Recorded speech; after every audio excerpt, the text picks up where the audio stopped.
Hi, and welcome to the first ever SEGAbits Swingin Report Show. It's the first ever podcast for our brand new site, SEGAbits, like the old site, which we won't mention, but better, I think. I agree. I guess we could say that. I agree. Anyway, let's move on. We're going to talk about our highlights of the week.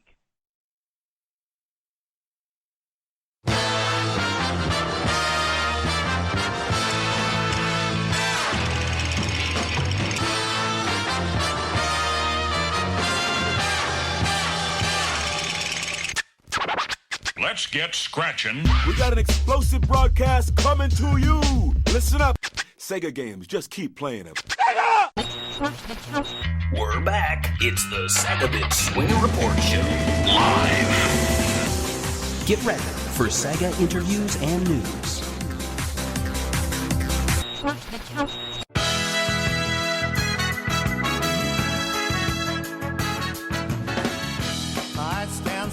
Hello and welcome to the SEGAbits Swingin Report Show Live. I'm Barry, and this, as you could tell from the beginning, is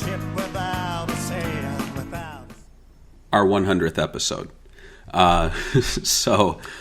It's been 11 years since this show started. It has changed quite a bit. The first hosts were Ryan, George, Aki.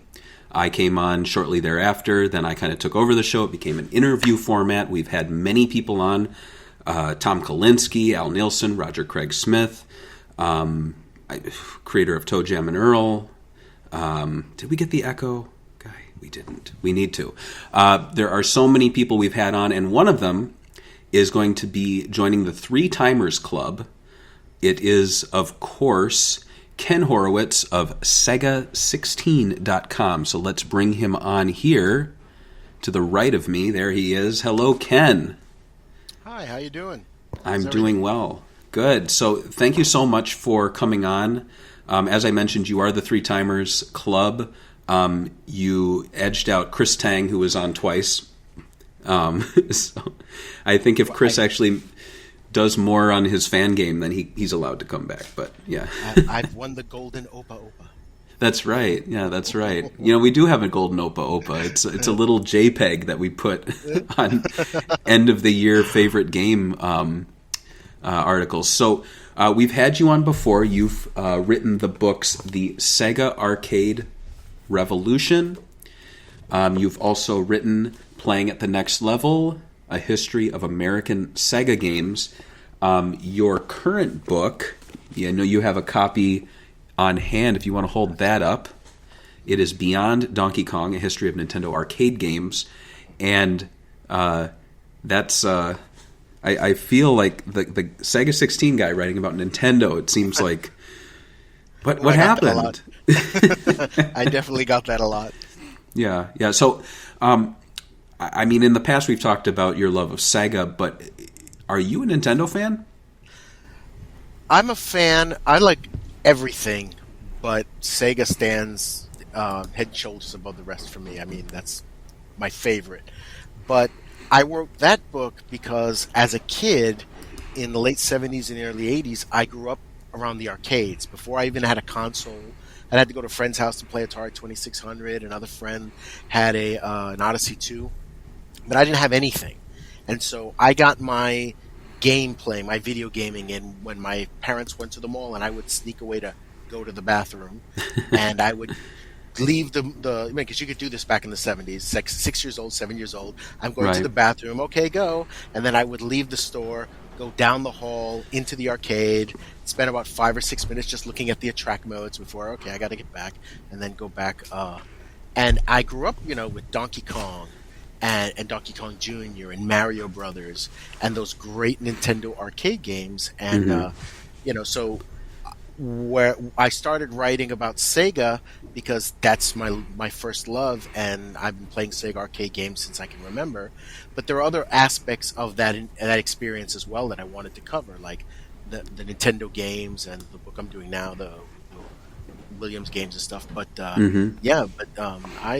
have every Nintendo console. I have, I love Nintendo as well. But if I have to pick one, it's always going to be Sega. Yeah. I mean, for me, I remember growing up, there was no real distinction. They were all just video games. They were all these, yeah, exactly. Yeah, it was like Mario, Sonic, Frogger, it was no different from like Saturday morning cartoons where there weren't kids going, Ghostbusters, and the other ones go, no, Ninja Turtles. Like, it was all good entertainment that you would get. I mean, at the very least, you would maybe say, CBS or whatever channel has different cartoons, they have a better block. But like, kids didn't really talk like that.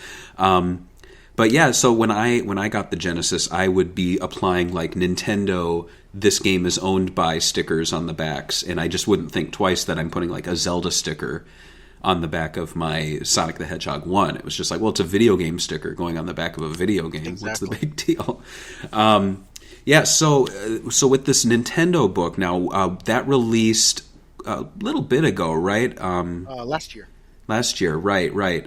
And I mean, I wish I would have picked it up and researched before we spoke, but honestly, like, your books are like sometimes the backbone of our Sega Talk podcast episodes, because of course, there's the very easy to use. Is there a glossary in this one? There definitely is. Yeah, the index. Yes. Yes. So we always turn to the back of the index if we're covering a Genesis or an arcade game, and more often than not, there's information, and a lot of the times it's information we can't find anywhere else. Like, there are some games that you touch on, even briefly, that no one else is talking about on the internet. There aren't interviews, there isn't really much research outside of, the gameplay itself.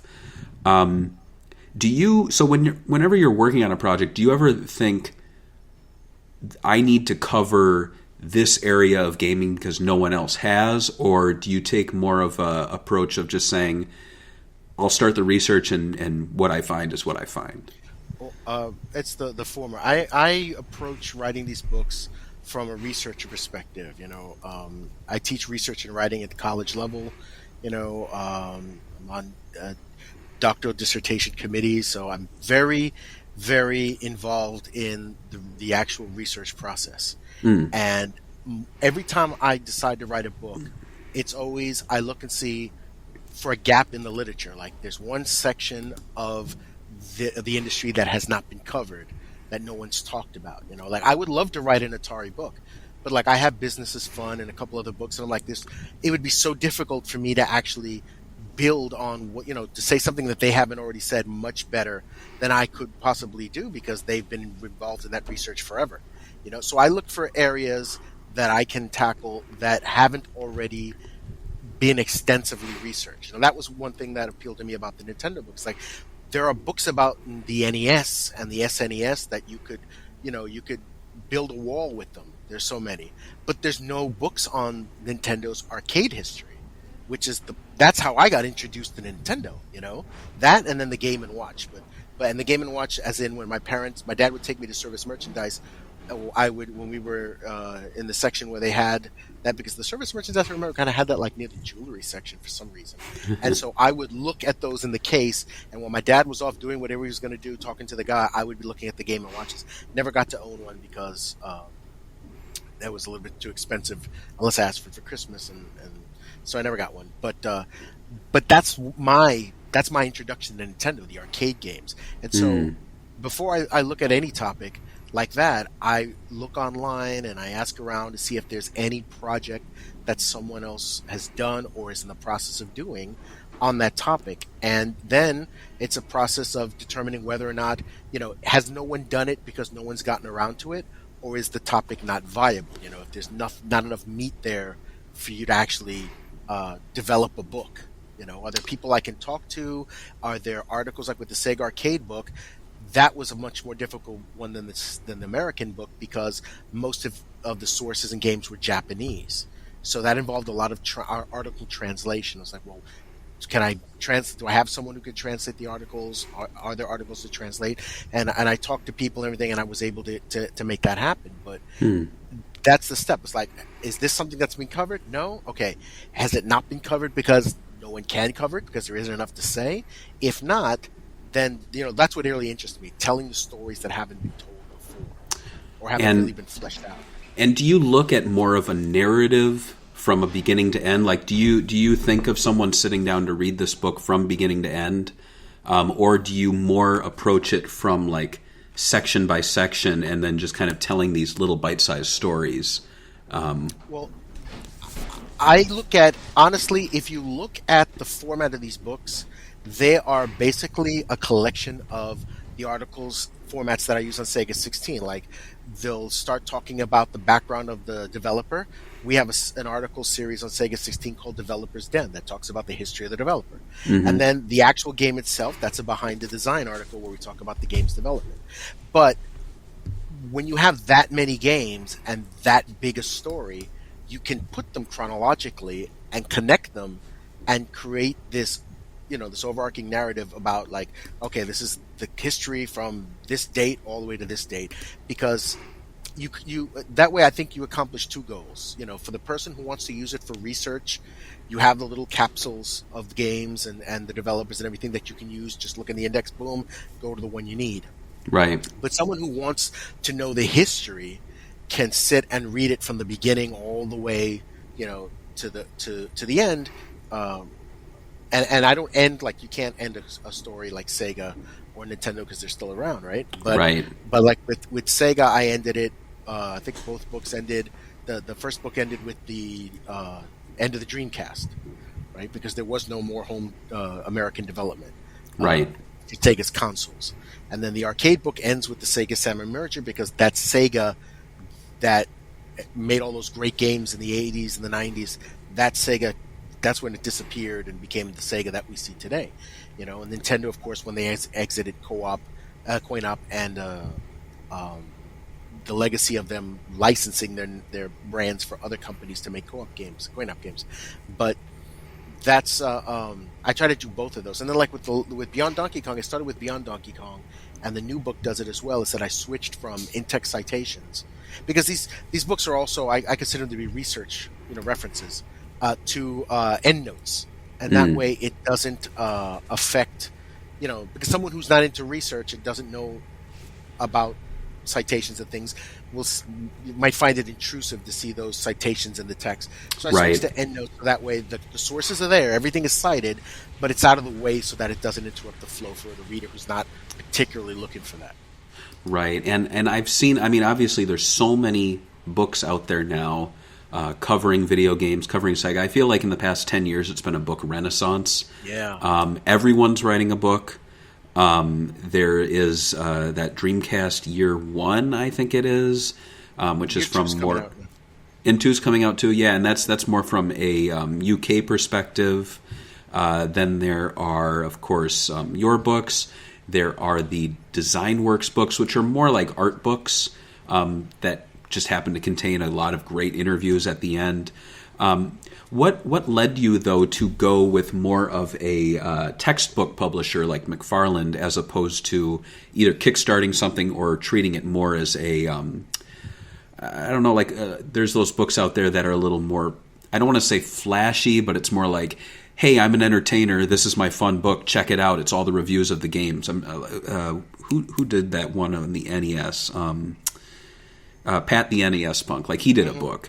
And so there's a lot of, I feel like I'm going to cite your books, I'm going to use your books for research, but then when it comes to those sorts of books, it's more of an opinion piece. Do you gravitate towards this? Do you feel like there's more longevity to this type of book? Yeah, I'm because, like I said, I approach it from a research perspective. So, I want the books to be used for, like, even if someone's out there making a YouTube video and they need information, they can use the books. If someone is doing a report or writing a thesis or whatever, and they need sources, they can, even if they don't cite my book, and they can go through the bibliography and look at those sources and might perhaps find something that they want to use. That's why I always include an index in the bibliography, so that the readers who want to know more can go and find those extra sources. But also because, I try to keep my anecdotal experiences out of it, because I honestly don't think anyone would want to read my own personal thoughts. I don't know how interesting that would be. Right. But I like to tell the story. My priority is this is something that hasn't been told, that people don't know, and that I think people need to know. It's a fun story to read. So if the story is interesting, you don't need me to interject myself. Right. Inject myself in that. You don't need me to insert myself into that. So I just think the story tells itself. A lot of people. There are a lot of coffee table books, a lot of books, lots of pictures and everything. Those are really popular. Some of them are really, really beautiful, really great books. But I didn't do that because I wanted to do something that was a little different, but also, this is, like they say, write what you know, Right. And this type of research is what I know. I mean, I'm not only doing Sega 16 for 17 years and when I did my own doctoral dissertation and working in research and everything for a living, this is like my lane. So I didn't want to maybe one day I'll figure out a kind of book that would work with that. But I don't, like I said, I don't know how interesting people might find that. I was thinking about that the other day, about maybe like a book about experiences like growing up, like when I got my Master System or when the Genesis came out, things like that. But I don't know. I don't know if that's something people want to read. Like a biography or something, like a gaming biography covering your experiences. I mean, that could be interesting. You've interviewed a lot of great people. I guess the question is, do you want yourself to take over the work? Yeah, that's. I don't know if I don't know if I'm interesting enough. I mean, that just I don't know. I like I said, I don't think. I mean, I have, I could tell the experiences, and I could put like a collection of essays into a book and do that, but I just don't know if that's something anyone would really want to read. Have you ever thought of an individual that you would want to focus a book on, either written more in the style of like Console Wars, where it's like a narrative, or written in more in the style of your books, where it's more researched and kind of meant to tell these factual tidbits of their life? Not to say that Console Wars is not factual, but it definitely tells more of a narrative story and takes some liberties, which I know has upset some people. What is your thought on like a person in the industry that you would want to cover? I would honestly, if I could pick one person, I would honestly like to be able to write the biography for David Rosen. Oh, wow. That would be the person. I mean, the man has had... I mean, and the thing is, it's not just like everybody associates him just like with Sega. I mean, right. With Sega alone, I mean, he's there from the beginning practically. We're talking, almost 70 years experience in coin-op. 60 years right. experience in coin-op. I mean, the man got involved in the 50s, right? I mean, he's been there since, and not just the fact that he's been in the industry that long, but like he's seen it in the United States, he's seen it in Japan, right? He's seen coin-op like Chicago and video game development on the West Coast that rise up in the 70s. I mean, he's seen it all. And I honestly think that man has to have some absolutely phenomenal stories to tell. Yeah, and he's still alive. I don't know how is he still there? Like, it's that since he's retired. Because when I did the Sega Arcade book, I got the chance to interview Lorraine Bromley, who's the daughter and granddaughter of two of the founders of Sega. Bromberg. And she was actually got me. I had the opportunity to submit the early chapters on Sega's founding. She actually forwarded them to David Rosen, and he read them over. Wow. To fact check them. And she didn't understand why I was freaking out when she called him Uncle Dave. and she like didn't understand why I was freaking out when she told me that, I like that, but I figured you'd want another perspective, so I forwarded him to Uncle Dave. And I'm like, Uncle Dave? She's like, yeah, Dave Rosen, we call him Uncle Dave. And I was like, I freaked out, and she's like, and then she was like jabbing at me like, well, I've been in coin-op a while too. And I'm like, yes, I appreciate you, but it's David Rosen. I was freaking out. But she said that he and his wife, they like to go on cruises and they travel a lot. Wow. That's I mean that they're retired. He's in his late 80s, and they're I don't know now. With the end times apocalypse of COVID, Right. that we're still here, but everyone's travel plans and routines have been, so I don't know Right. what he's doing now. But yeah, he's from what I understand, he's still around and still, all there.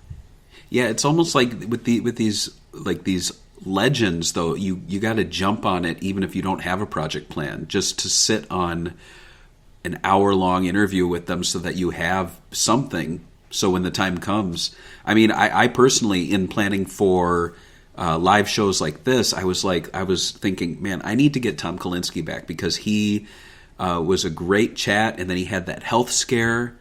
I expected the worst, and thankfully he made it out relatively unscathed. But he's like one of those guys too, where it's like they're not going to be around long. The fact that they're still around is amazing. And writing this latest book about pinball really drove that point home for me, because it's like all the legends, like I was writing about Williams pinball, and like Steve Kordick gone, Harry Mabs gone, Harry Williams gone, Sam Stern gone, Norm Clark gone. Like all these legends, these guys who basically created the industry that we know and love, gone. Like David Rosen is like he's like the last of a dying breed here.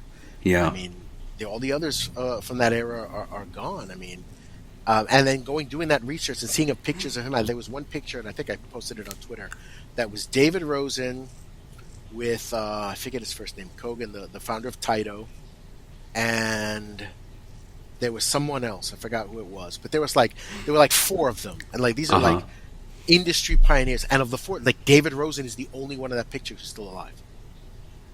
Unbelievable. I would just like, oh my god, all those stories, all those those facts and all those experiences, all those gone. Yeah, and as I was saying, we in the past 10 years we've been seeing a lot more books. We've also been seeing like people treating video games as the history they are, and approaching people and finally talking to them about them. And not only treating games from like the 70s and 80s as pop culture icons that need to be covered and talked about, but we're starting to move into the 90s and the 2000s, and people are starting to talk about the history of games from then. And me thinking, oh yeah, like 2005 is not that long ago. It is, and there's games from that era that are relatively uncovered. I recall I talked to, and man, I'm just blanking on his name right now, but he worked on Hydro Thunder. He was one of the original voices of Bubsy. He helped create Floygan Brothers. It'll come to me. But when we interviewed him, he was like, no one has ever talked to me before. Like, no one has ever talked to me about my work like this, like in a retrospective fashion, actually asking, development questions. There's been people who are like, yeah, I pioneered the creator of Night Trap. We had him on, and he was just like, wow, you're asking me questions no one has asked me before. And so it's unbelievable how many people just kind of go forgotten. And not even at the top of the food chain, but like, or the totem pole, I should say. But like, we've had people on who just did some modeling work for World Series Baseball 2K1. Like, not a big deal, but the conversations we had were just amazing, because I was learning so much about developing 3D models in the Dreamcast era. And no one's really talking about that either. They just think these video games come and go, and it's interesting when we reach that point. So with the book you've written now, with the Sega Genesis book, do you feel like you would be ready to move into like the Saturn era ever, or the Dreamcast? Absolutely. Like that book goes all the way to the Dreamcast, but it only covers like the American-made games. Right. So like if you want like a book specifically on like the history of the console, I'd like to do that. It's kind of difficult, like console-specific books like that, because like as you said, there are a lot of books coming out that are that are already kind of doing that, like Read Only Memory and Bitmap Books coming out with a lot of great console-specific books. But I am going to get my foot in the door there. I've already started working on. I've got almost a dozen interviews done already. Up for a book on the Game Gear. Oh wow! That's my next project. Is it going to be smaller? It's going to be portable. Just kidding. Yeah. But if you read it, and you'll only be able to read it for 2 hours before the pages go blank. Nice. But that's the next project, and that's going to be console specific. I already have a publisher, not the same publisher as these 3 books. It's another publisher that so far, if everything works out, because this was all discussed and worked out a year ago. And that's the reason why I did the Williams book first, because I had already approached the publisher with that idea, and they had a couple other books in the queue, so they told me that we wouldn't be able to start until the beginning of 2022. And this was at the end of last year, and I was like, okay, that gives me time, to work on this book, and then I'll come back to that one. Right. But I had already interviewed about almost a dozen people from Altisoft, from Tectoy, from Sega Europe, from Sega of America, documents from Sega Japan that I had translated. So I already had a good start on that, and I paused that because since we were able to do it, get it working for a year, and that one hopefully will we're trying to get that one officially licensed as well. It's been speaking to Sega representatives from Sega in Europe to try and get that license. So that one will be like the first console specific book. And the reason why I did that is because like Read Only Memory did Dreamcast and Genesis, Bitmap Books had Master System, and I think they're working on going to come out with a Saturn book. So I was like, well, gee, there's Game Gear, Pico,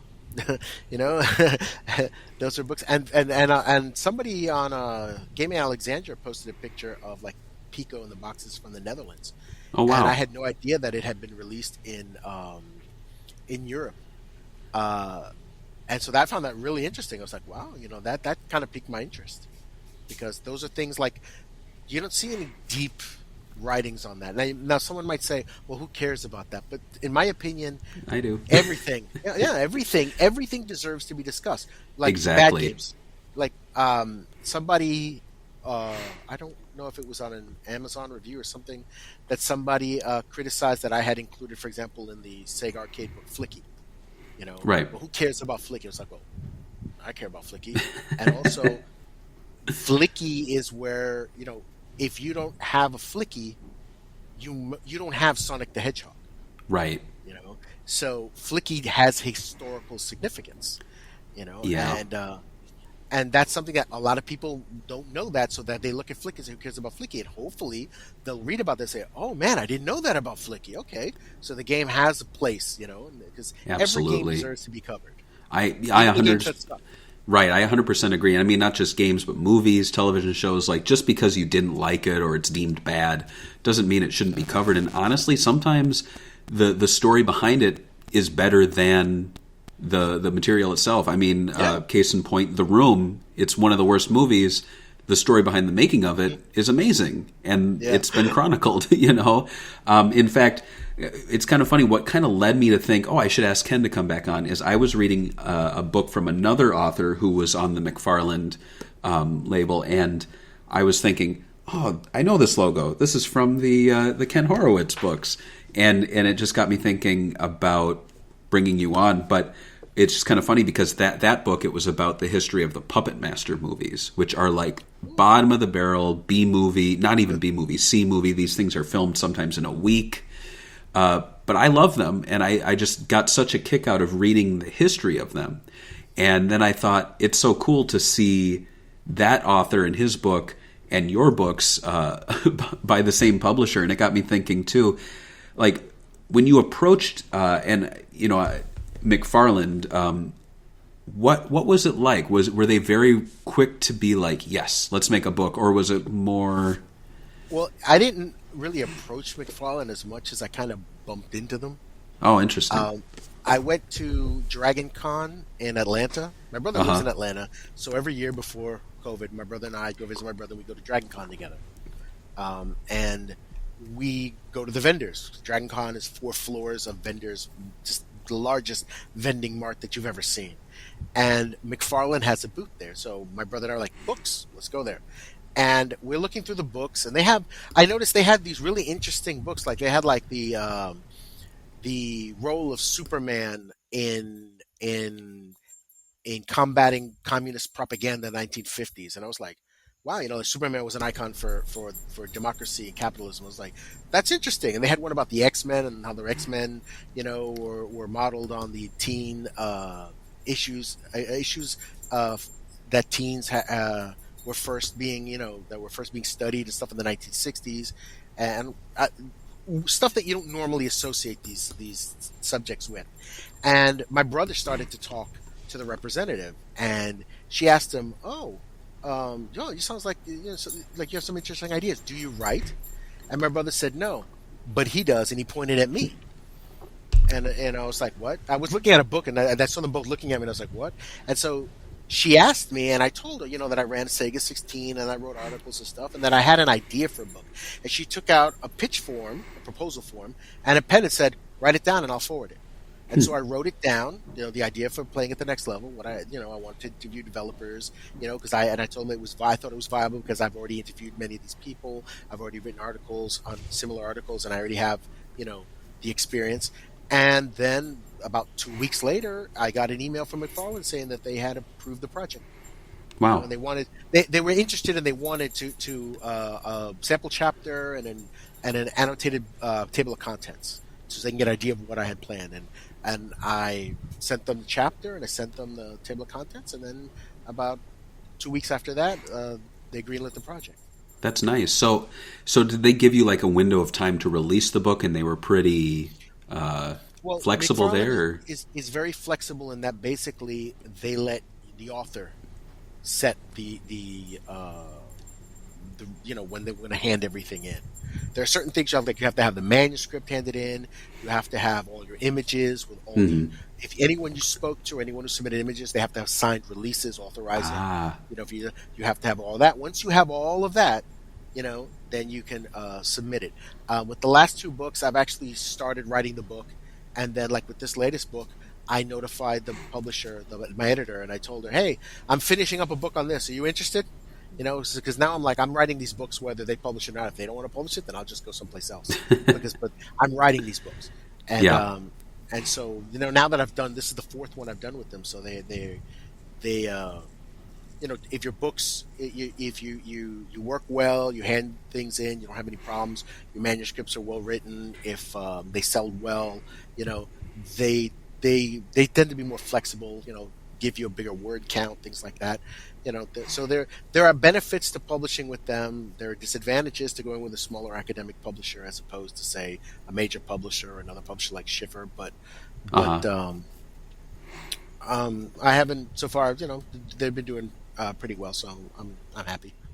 Yeah, that's awesome. And they seem pretty receptive to people who are, I wouldn't say like hobbyists or enthusiasts, but like first timers.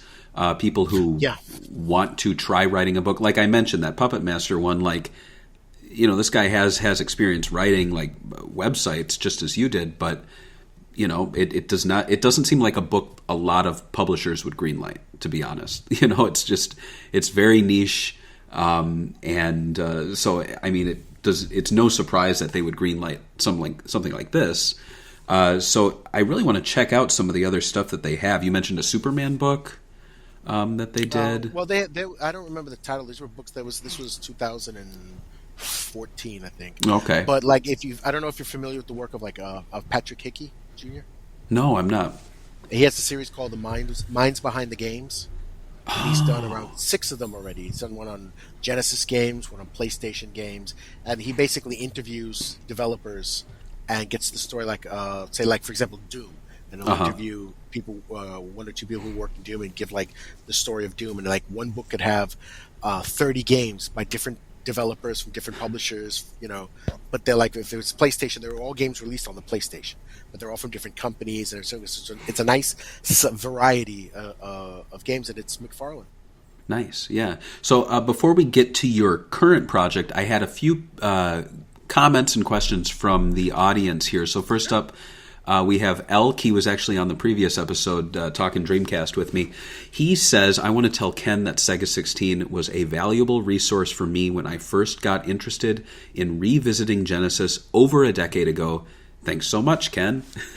You're absolutely welcome. Thank you for the support and for reading the website. It's a little more difficult now. Like, basically, Sega 16 is me, full-time, and a couple of contributors who help us out, but so I can't I publish articles like when we can because we don't have we don't have a staff or anything, so we don't have the kind of output like other sites might have. But right. But I'm glad that people that's what I wanted. I wasn't trying to make like a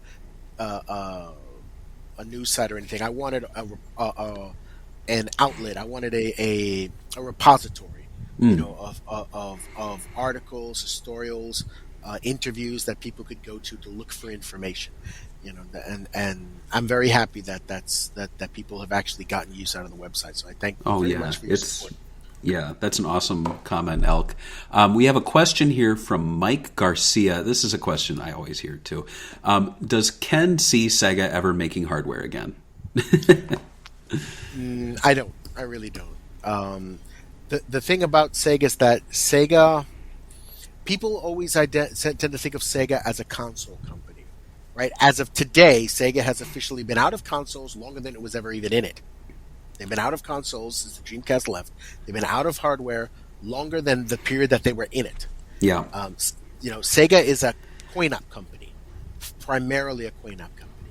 Up until the Genesis really, really took off, they were a coin-op company that did this home thing that made us some extra money. Right before that, it was licensing games for Coleco and Atari and computers. But I don't see them going back. The amount of resources, infrastructure, and money that it takes now, to make video games and competing against Nintendo, Sony, and Microsoft. It's not a question of quality, right? I mean, although I think Sega's lost a lot of people over the years since the Sony Sammy merger that that hurt them. But it's not even a question of quality because Sega still has the quality. It's just Sega just isn't a company financially on the same level. That's the reason why Sega wasn't able to last in the console race, because Sega just doesn't have pockets that are as deep as Nintendo's, as Sony's, and Microsoft's. Right. Microsoft could sell the Xbox at a loss for 2 years. And they did. They did it. When the original Xbox, I mean, they took a bath on the original Xbox, but it wasn't about selling the console. It was about establishing a brand. So we're going to establish a brand with this one so that the next one will make us money. Sega couldn't do that. And Sega still can't. Sega's a small company. I would prefer to see Sega focus its efforts on making quality games on all consoles, because that way everyone gets to play them. Right. Everyone gets to play them. And that's what, to me, Sega, I think of Sega, even though Sega was a coin-op company, and that's how I learned, was introduced to them. But I think Sega's strength, it's in its for video games, the consumer market, it's software. Now that they're gonna go back, they say it every once in a while that they're gonna go back and look and bring back their old IPs and everything, but they can do it. I think they're seeing now, like with Streets of Rage 4, how well that did. They're seeing how well like Monster Boy did, and there's a demand for these older franchises, and Sega has more older franchises that they can re-explore than just about anybody. Absolutely. And I mean, my 2 cents would be that if you even put all of the financials aside and not having the deep pockets, the mere fact that they would have to completely pull out of all of their agreements and their publishing with the 3 major established consoles to basically focus on their own would be suicide. And it would kill so many working relationships they already have. It would be such a massive shift for the company that I don't think they would survive it. I don't think their staff would be willing to do it. They'd also be starting from scratch in a certain aspect, because like guys like us, people in their 30s and in their late 40s like me, we know Sega, we remember Sega. Like, I have an 18-year-old daughter. She was born 2 years after the Dreamcast was discontinued. she has never lived in a world with a Sega console, and I look at her and I feel bad for her for that. She can't choose when to be born, But so, how would Sega, and she has a PlayStation 4, and she has a Switch, and she has a Nintendo DS. How would Sega make her say, "Oh man, I want that"? She's starting from scratch with the younger generation now because they didn't grow up. Like maybe someone who, when the Genesis came out, they owned a Nintendo Entertainment System, but they had played or heard of a Master System. When the Saturn came out, they had played or knew someone who had a Genesis. Right. And now you're starting with unless you have an old fogey gamer like me who has these old consoles, they don't know Sega consoles. That's not a part of their life or something they're familiar with. So Sega would have to start from scratch with them, and that takes an enormous amount of marketing and an enormous amount of resources that I don't think Sega has or is going to be willing to dedicate to that. And I don't at this point. I really don't see why. I think they're better off just taking those games and. They have none of the cost of running a hardware platform and the overhead of maintaining a platform and retail and all that stuff, and they can release on the Switch and they can release on Steam and they can release on the PlayStation, and they hit every sector. Right. I mean, we as fans, older fans, at least can be happy that they're releasing these plug and play consoles now that are fairly well put together. Great selection of games. Astro City Mini. Astro City Mini, yeah. To me, that's the closest I think we're going to get to new Sega hardware, because it is new Sega hardware. I mean, they don't technically use all of the resources they had back then, but they use their connections through Sega Toys, which I think was genius. I mean, it's there. They have manufacturing. They have the people who can build these products, so they're not really starting from scratch. They're just using the resources they have to make what they made, and it's just. It's such a fun celebration of just their arcade history and all the little add-ons. I've got the little stool sitting here next to me. I don't know if you've picked this up. No, I saw that you posted that, and I wanted to know where you got it.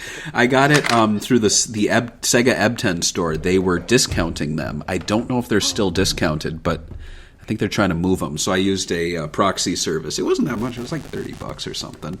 But it's just kind of fun. But and to me, if they keep that up, I all for it. I'll support it. I just hope that they do more worldwide ones, because after the Genesis, it was Japan only for that, and it was Japan only for the Game Gear Micro, which over here in the West, where all these people are complaining, it doesn't have good games, it's too small. I'm like, you're not even getting it. So I don't know. But who knows? Another question I had here before we move on to your current project was from Raw Retro. I'm just going to paraphrase this. So he's talking about what your thoughts are on that Sega and Microsoft Super Game announcement. Did you see that? I heard of it, but I don't know the exact details of it. I'm not exactly, I guess the most simple way to put it is Sega and Microsoft are working together to use Microsoft's cloud platforms to help in game development. And so I didn't know. I mean, I think people hear Microsoft, they think Xbox, so they're probably thinking, it's a big Xbox exclusive. But, I mean, as we've seen with the Sega Dreamcast, they'll slap the Microsoft Windows logo on the front just because they're using Microsoft technology. So, I mean, I don't think it's favoritism. I don't think it's them making any console exclusives. Microsoft has other businesses that aren't console related, right? So that could be something that another sector of Microsoft's empire, right? That has nothing to do with Xbox, right? That Microsoft can make money off of, and it's not going to. It's like I said, Sega's not a console competitor, right? So it's not something that might even be considered by them to be direct competition or a problem. But like things like that, I think, are what's going to keep Sega.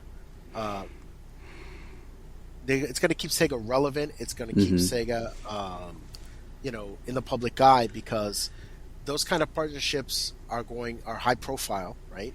And not only that, but like Sega, if they're partnering with Microsoft, like they did with the Dreamcast, there's an aspect that would cost them probably a lot more money for them to do it themselves. Right. And so they can partner with somebody who can do that for a lot less money and probably in a better position to do that and more quickly than they could. And that helps. Anything that's going to keep them in the black and it's going to keep them, in a public eye where they can sell their games, I support that. Yeah, absolutely. And I mean, the Sega we have today is not the Sega we grew up with. No. But I will take it over no Sega at all. Exactly. It's a good Sega. I like it. Me too. And so anything that keeps that Sega around and happy and healthy, I support. Yeah, I think the whole Microsoft announcement is more for a different industry and a different group of people than the console gamers. It just, they happen to see Microsoft and they immediately go to Xbox. I think things that are more targeting like general audiences are like their Paramount partnership for the Sonic movies, putting Sonic in Fall Guys, putting Sonic in just about everything. Like that seems to be what they've kind of been embracing, is to do a lot more crossovers. Yeah. So before we close things out, I want to talk about your current book. Do you have a title for it? I have a working title. I have this little superstition that it's bad luck to work on a book that has no title, even if it's The Adventures of Blair. Just I have to have something on the front page, otherwise I just feel wrong. Right. The working title I have right now is The Games That Made the Industry, which is the slogan that Williams. The book's about Williams, the history of Williams Electronics, Bally and Midway, but Bally and Midway after they were acquired by Williams in 1988. So the book starts in 1943, the founding of. Talks a little bit about the history of pinball. Talks about the founding of Williams and Williams' history, all the pinball games. They entered a solid state pinball. The start of its video game division, the development of Defender and Joust and Robotron and all that, all the way through the acquisition of Bally and Midway in '88, all the way until it left Coin-Op. When Midway left Coin-Op in 2001. And so and I have a picture that's going to be in that first chapter to show whether the title is used or not. But that was like the sign outside the main office said, "We make the games that made the industry," and it said Williams Bally Midway. So I'm using that as a working title. The Games That Made the Industry: A History of Williams Bally Midway. That's awesome. Yeah, I want to pick that up. And I'm here in Chicago, which is kind of like pinball capital. That's Coin-Op Central. Yeah. I actually, when I first, so I went to school out here about over 10 years ago, and then I moved to Philadelphia, and then I moved back here. And one of the first things I did, now that I had a car and I could go wherever I wanted to, was I went out to the suburbs, way out, and I was just driving to all these addresses that I would see on the back of like video game boxes, and I'm like, there's the distribution warehouse, and there's like, where did I go? I went to Namco, which is now, I think, gone out here. They're doing something. But I went to the Sega Amusements place, which is now called Play It Amusements. It's like a rickety little building. But it was just kind of fun to like have something video game related, tangible there in front of me. And I think the coolest bit was the Namco building with the loading docks, and it looked like at night the backdrop for like a fighting game. You know what I mean, with like the logos on there. But we had a Pac-Man barcade, which sadly went away, level 257, I think it was. But yeah, so do you have any plans on like coming out to America, the Chicago area, and like doing some on the ground research? Well, that's why I wanted to go to Pinball Expo this year. I wasn't able to because I wanted to. Like I said, there were only a couple this year. There was like Pat Lawler, George Gomez, and I think Brian Eddy, and a couple other designers were there.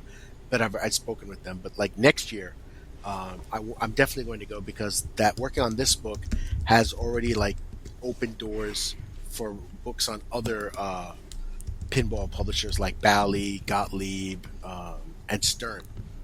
So I definitely plan to go to Pinball Expo next year.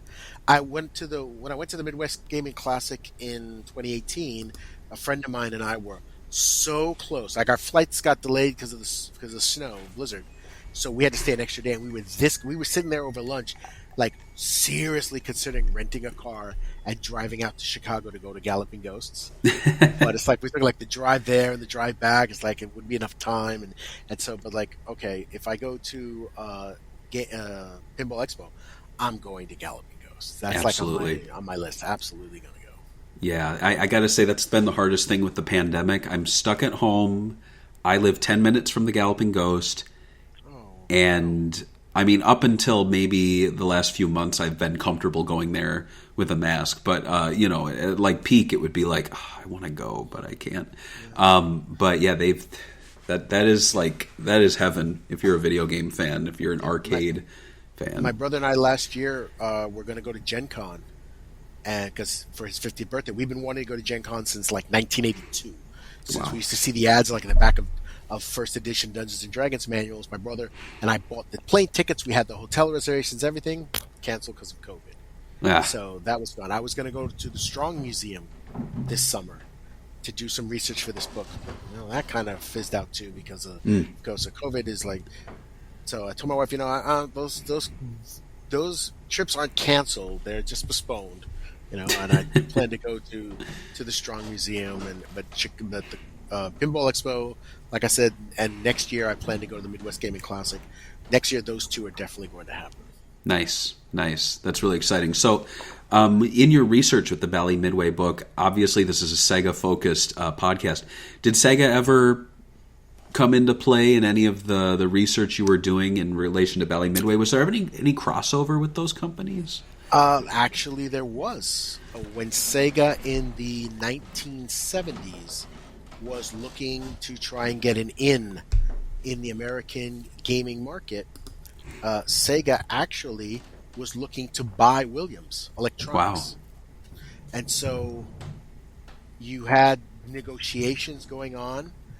I do believe I have actually have the manuscript. I was working a little bit on it earlier. In 1975, it was looking to expand its North American manufacturing process, and Williams had expansive facilities in prime locations for East Coast distributing.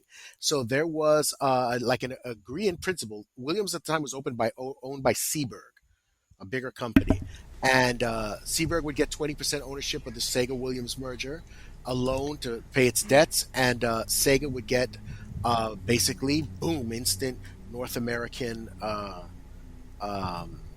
distribution and manufacturing facilities. Wow. But it didn't work out, and it would have been interesting because if that was 1975 and that had worked out, could we have seen like Defender with a Sega logo, Robotron Joust with a Sega logo, and so that's true. And that was something that I was really, really surprised because I had known that Williams had, there was a talk up with Williams and Bally. Bally was going to buy Williams, and that didn't work out. But when I saw like Sega, that would have been, 1975. And of course, since that didn't work out, then a couple of years later, Sega went and bought Gremlin. That's right. And that's how we, but it would have been interesting though what that meant to see Defender or Robotron with the Sega logo would have been incredible. So, you mentioned Gremlin there. I've been always curious. So, the Sega Frogger machines, did Sega have any ownership of Frogger? Like, what was the story behind that? Why was Sega's name? That was licensed. That was like Pac-Man and Bally. Okay. Basically, the story behind that is an interesting one. I spoke to the person who pushed for that to happen, Elizabeth Faulkner, and as the way she tells it, that was at a time where games like Frogger were considered like girl games. Oh. And there wasn't really much interest in that. They were more interested in publishing like space games, shooting games. And she pushed, and she basically made the argument like, hey, if it doesn't sell, then you shut me up. But if it does work, then you make money. And she got them to greenlight it, and they basically greenlit it, but in the sense like, okay, you're here, and the ROMs are going to be delivered 100 miles to the north. Go get them. And so they basically said, you want to do it, make it happen. Right. And it happened. Like Frogger is a classic. It's the same thing. But see, that goes back to what we were talking about about the beginning. How you had a Pac-Man lunchbox and you had a Donkey Kong T-shirt, and they were all just video games. Like at that time, nobody, like when you're 8 years old, you don't know about licensing. I thought Pac-Man was a Bally game, and I thought that Frogger was a Sega game. Right. And then when you get older and read about this, you're like, oh, there was licensing. Oh, so Pac-Man was a Namco game, but Namco didn't have any way to distribute or manufacture the game in the U.S., so it licensed Bally, went to an agreement with Bally Manufacturing so that Bally can manufacture and distribute in the U.S. And that's what Sega did with Frogger. That was a game that was there was a whole bunch of, these companies would send these videos, VHS cassettes with pitches and promos, and the company would look through those and then pick the one that they thought would work. And so she was going through supposedly these the archive, which was like a broom closet where they just tossed the cassettes, and she found the Frogger one, and that's the one that she pitched. But it was an uphill battle supposedly to get Frogger greenlit. That's amazing. Wow. I did not know that. That's helpful. So this Bally Midway book, when can we expect it to be releasing? I will be submitting the manuscript to the publisher at the by next month. Wow. And so, God willing, I don't know what they have in their queue, like how many more books are be ahead of me, but it should be out hopefully by summer of next year. Nice. Summer, early fall, if not summer, early fall. You're a machine. I swear. Like my brother was telling me, because my brother does some writing too, and he's like, he said I was the Stephen King of video game books, because like Stephen King puts out a book like every 3 months, right? And it's like, but it's like, I can't. I have the idea in my head, and I can't just put it on a shelf because it nags me like, you got to do this. First you got to do this before you forget and the idea just disappears, or you got to do it before somebody else gets it. And then you're going to sit there and go, man, I had that idea. I could have done that, So it's like, it just nags in my head. And so it's like, I have to write to get this out. But every time I do, when I finish, there's already another idea taking its place, And so I just, and so now, like, I enjoy it so much. It's like, honestly, I'm very thankful, very grateful that people enjoy the books, but I just love writing them. So like, I'm going to write them whether they sell or not. I'm going to write them, because I just love telling these stories. I love speaking to these people and getting these stories and being able to put all this together and step back and say, wow, look, that's I think that's a quality piece of work that people can use. Maybe somebody will come in the future and write something that will completely blow this away. But I'd like to think that, that this was a step, towards that goal. That they could use, and if it does that, then I'm completely satisfied. Don't stop. People like me need you. Exactly. So what's the best way people can support you? Is it visiting Sega 16? Is it clicking on a certain link? Is it buying on Amazon? Like, what's the best way to support you and your writing? Well, buying the books like that, that's always Kindle, physical, however you want to do it, whatever is best for you. Leaving an Amazon review is the best. Somebody recently left an Amazon review for the Sega Arcade Revolution, and I don't think they actually read the book, because like they said that the book had no new research and that it was just excerpts from articles from video game magazines. Like, the person has no idea how research works. But the more reviews, I think it's if a book gets 50 reviews, then it goes up a level in Amazon, and it gives it more visibility. And so I would like, if you bought the book, to please leave an Amazon review. That helps immensely. And continue to read Sega 16. Like I said, our output isn't what it once was, because it's just really me and a couple of people now, part time. And so I've been translating. I don't speak Japanese, unfortunately, but I do speak Spanish. And so I've been translating a lot of articles that have to do with Sega Spain, Sega in South America, interviews, putting them up as part of our classic interview series. We did one last week, and I have about 3 more that I'm translating. And so if you enjoy that kind of content, just send me a message, an email, through the contact form on Sega 16, so that or just on Twitter, or on Facebook, Sega 16, and Awesome. I'd be because I hope that people enjoy that kind of content. Anything that I think people would like to read, I'm going to either write or translate or try to get out there, because I think all those stories deserve to be told. Yeah, absolutely. Yeah, keep it up, Ken. We need you. Thank you. Yeah, big fan here. So, thank you again for joining us on our 100th episode, your third time. Thank you. It was a pleasure. I was And- very, very happy to be here. Yeah, and we don't, our output on these aren't as fast as they used to, so maybe episode 102 you'll be back in like 6 months to talk. Anytime you want. I'll happily come back. I love doing these. Awesome. Well, Ken, thank you so much. Again, the site is Sega16.com, and you can check out his books on Amazon. Buy them. Leave a review. They are fantastic, and be on the lookout for that Bally Midway book. So, again, you can check SEGAbits out on Patreon. You can visit our website. You can watch our shows. We have Sega Talk coming back this week. We are going to be we already recorded it. We talk about Dreamcast controllers. It's more of an open discussion. We run through the different variants. It's a looser show. It's not like one of our more research shows. If you like that, you can look forward to the episode after that. I'm going to be covering the Space Harrier sequels, including the 3D game Planet Harriers and things like that. So lots of fun stuff on SEGAbits, and lots of great stuff at Sega 16. Check it out. They got a Mr. Bones article up there. I see it on the front page right now. All right. Well, thank you again, Ken. Keep up the great work, you. and we'll talk to you again soon. Thanks. Take care.